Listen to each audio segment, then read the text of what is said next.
যতই বলবো আপনি যদি অশালীন বক্তব্য দিয়ে মানুষের মনকে নষ্ট করছে, মানুষকে কষ্ট দিচ্ছে, এই কষ্ট দিলে আপনি ভালোভাবে থাকতে পারবেন না।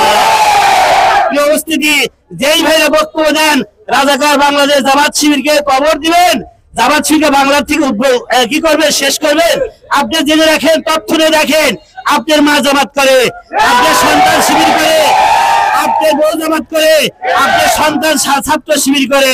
আপনারা কাকে উৎখাত করতে চান? ওই জামাতকে উৎখাত করতে হলে নিজেরা কবর খোঁড়েন না? যারা কবর খোঁড়ে তারাই কি কবর একদিন যায় না বলেন তো? যারা কবর খোঁড়ে তাদের কি কবরে যেতে হয়। উপস্থিতি জামাত শিবিরের মধ্যে কখনোই কামড়াকামড়ি করেছে? তাকেই তোর পারি বলে সম্মান করেন ভাই, আপনি সাবধান হয়ে যান। এই বাংলার জমিনে 17 বছর পরে সূর্য উঠেছে, আবার কিন্তু সূর্য উঠবে। আপনি ভাই, আপনি যতই ভালো মানুষ হন না কেন, ভালোবাসার চেহারা থাকবে না। কিন্তু আমরা বাংলার জমিনকে সুন্দর করার জন্য, সুশৃঙ্খল বজায় রাখার জন্য, বিশেষ করে সাজাদপুরকে শান্তি শৃঙ্খলা বজায় রাখার জন্য সকল রাজনৈতিক দলকে সুন্দর শালীন কথা বলে উদাত্ত আহ্বান জানিয়ে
জামাত নাই, ব্যবসায়ীরা ব্যবসা করবে।